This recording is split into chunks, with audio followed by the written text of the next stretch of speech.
Hey guys, ArchieLuxury channel, Paul Pluto channel. Today guys, I'm doing a paid request. This is a paid request from Michael. And it relates to the recessionary environment there is there. Now before we do this, quick wristwatch check. I'm wearing a Rolex Explorer 2 Polar. The question is, there is a theory on the current Rolex shortage. Rolex is trying to get rid of unwanted stock before the economy turns really bad. Once it happens, once they get rid of the stock, they're going to increase the supply of in-demand sports models, which they hope will help to keep sales figures stable in overall decreasing market. What do you think? Michael, I gotta be honest with you, it sounds like bullshit. Absolute bonkers. It's bonkers, man. It's bonkers, okay? It is fucking bonkers, okay? I gotta be honest with you, there's a lot of ludicrous theories out there. Rolex is trying to get rid of unwanted stock before the economy turns bad. I never heard so much bullshit. Look, you have to understand, the economy, will it turn worse? It's highly possible. These are very cyclical markets, but I gotta be honest with you, that statement is ridiculous. Rolex is in a it's a known fact. They have supply there. They are not wanting to get rid of unwanted stock. They're having trouble meeting demand. The furious customers are buying their products, and the reason for this is it's to do with China. Communist fucking China, that's right. See, go back 20, 30 years ago, all these good communists in China were hard out in the field. You know, Mao Zedong, they were reading Mao Zedong's book. Now they've fucking become capitalist pigs like the rest of us. And what's happened is, they want middle-class trappings. They want a Mercedes, BMW, an Audi, and a Rolex. So this is why the demand has shot through the roof there. So I got to be honest with you, Michael, that's a ludicrous theory because it's market-driven. That's why. So I don't think it's a case of Rolex getting rid of unwanted stock. Rolex is having trouble keeping up with demand because the Chinese are ferocious. They want status symbols. Now, I can tell you what's going to happen. It's like any infancy market. Initially, they go for the blingy Rolex, Louis Vuitton, you know, all the really tacky brands. Once they settle in a bit, what'll happen is these fuckers will want really good vintage. They'll want vintage Rolex. They will want Hermes because they're moving up. They don't want everything that everyone can see. So they'll also want Patek Philippe. To be completely frank and honest with you there, I've got to tell you where Patek will go crazy in the next 20 years in China is the 37mm complicated Patek, the annual calendar, the world time, any of those complicated Pateks will go through the roof because they're perfect for a Chinese man's wrist. Now, I can tell you now, 37mm may be a bit small for us Western fuckers there, but for those Chinese, hey, it is absolutely perfect.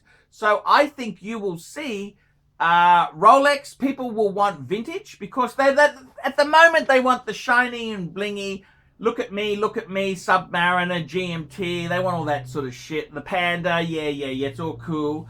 Once they've got that, then they'll say, hang on a minute, let's go back to Rolex's roots. I want an early Rolex. I think you'll see vintage start to really bounce back. That's what'll happen. Vintage will bounce back with a vengeance. Bubblebacks, yes, I really think bubblebacks will have a resurgence in popularity. They're the 33mm original Oyster Perpetual automatic Rolexes. They will go through the roof. And 37mm Patek complicated watches will go through the fucking ceiling. They will explode. Annual calendars, the 37mm, the world time, the smaller ones, perfect for the Asian communist buyer. That's right. Fuck Mao Zedong. These fuckers are going to jump onto big brand name status. So, in my opinion, that is exactly what's happened. The supply problems, I'll tell you what happened. Rolex, what they did is, Rolex is like, you got to picture it this way. Rolex is like a super tanker, okay? So if you want to turn a super tanker around, you got to start turning the wheel, planning it, and it turns around ever so slowly. It's not like a speedboat, which can just flip on the turn of a dime.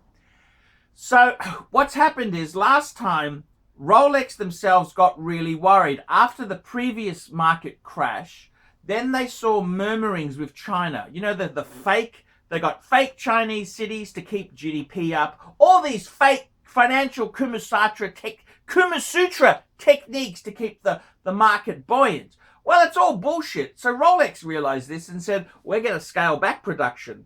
We're going to, instead of increasing production and getting bigger and bigger, we're going to make, the rumor is 800,000 a year now. They've actually shrunken production. They're hiding this by having randomized serial numbers. So what's going to happen is Rolex themselves there, they have already jumped ahead and said, well, we already know there's going to be a recession, so we're making less. And what's happened is it's made the prices go through the roof on the secondary market. That's a side effect that Rolex is really angry about, because they think all that money belongs in their pocket, not yours or the grey market's pocket. So realistically, I've got to tell you that it's not so much a case of Rolex. Rolex was concerned because of the last crash, and they're already ahead of it. Now they're just going to keep themselves as they are. They are not going to do anything to rock the boat. They don't give a shit if the supply is problem. What they'll do is they'll actually be closing dealers' stores. They'll say, right, let's reduce the number of dealers. So if a dealer does anything wrong, infringements, they'll lose their dealership very, very quickly indeed there. So to be completely honest with you, I think realistically, Rolex will defy the recession. You will find that Rolex, the wristwatch market, will defy this recession. Prices will, the worse the world gets, you will find that watches are actually going up and up in price. You got to remember this. Say the 1930s, many businesses, this was the Great Depression, many businesses went broke. Some businesses did very well. For example, Singer. Singer is the sewing machine manufacturer, because instead of people buying garments, they'd make them themselves. They'd do sewing from home. They would sell garments. So you look at companies like Singer, in the 1930s, they exploded. So this is the whole thing. Also in that market there, you had many companies, they kept doing business the same way. They went out of business. If you're flexible and you change, there's new opportunities. So I got to be honest with you. I think Rolex itself there, it's not so much that Rolex is planning for the future. They don't give a fuck. They're a charitable trust. They've got unlimited money. Yes, they lost a bit of money in the Bernie Madoff. Bernie Madoff was managing some of their money, which is, well, that's just how it goes there. But the honest truth is, Rolex is geared up. They don't care. They don't honestly care. So I don't think it's about Rolex getting... There is no such thing as unwanted Rolex stock. Unwanted and Rolex do not belong in the same sentence. The economy, of course the economy is going to tank. All you fuckwits around the world have mortgaged yourself up. You bought your car on lease. It's a fleece. Everything is mortgaged. You don't own the fucking shirt on your back. Everything is fucking leased. Well, of course, you got to pay pipers. Pipers need to be paid. Pickle picker pipe. Peter picked a pickle piper, fuckers. Peter picked a pickle piper, fookers. PH fookers. That's exactly it, man. Come on. Get with the program. But Rolex will actually continue going up. I think Rolex will defy any recession. Rolex, Patek Philippe, Royal Oak, Audemars Piguet. There'll be certain pockets of watches which will be wanted, but most of them aren't fucking wanted. They're dog shit. Fucking dog shit.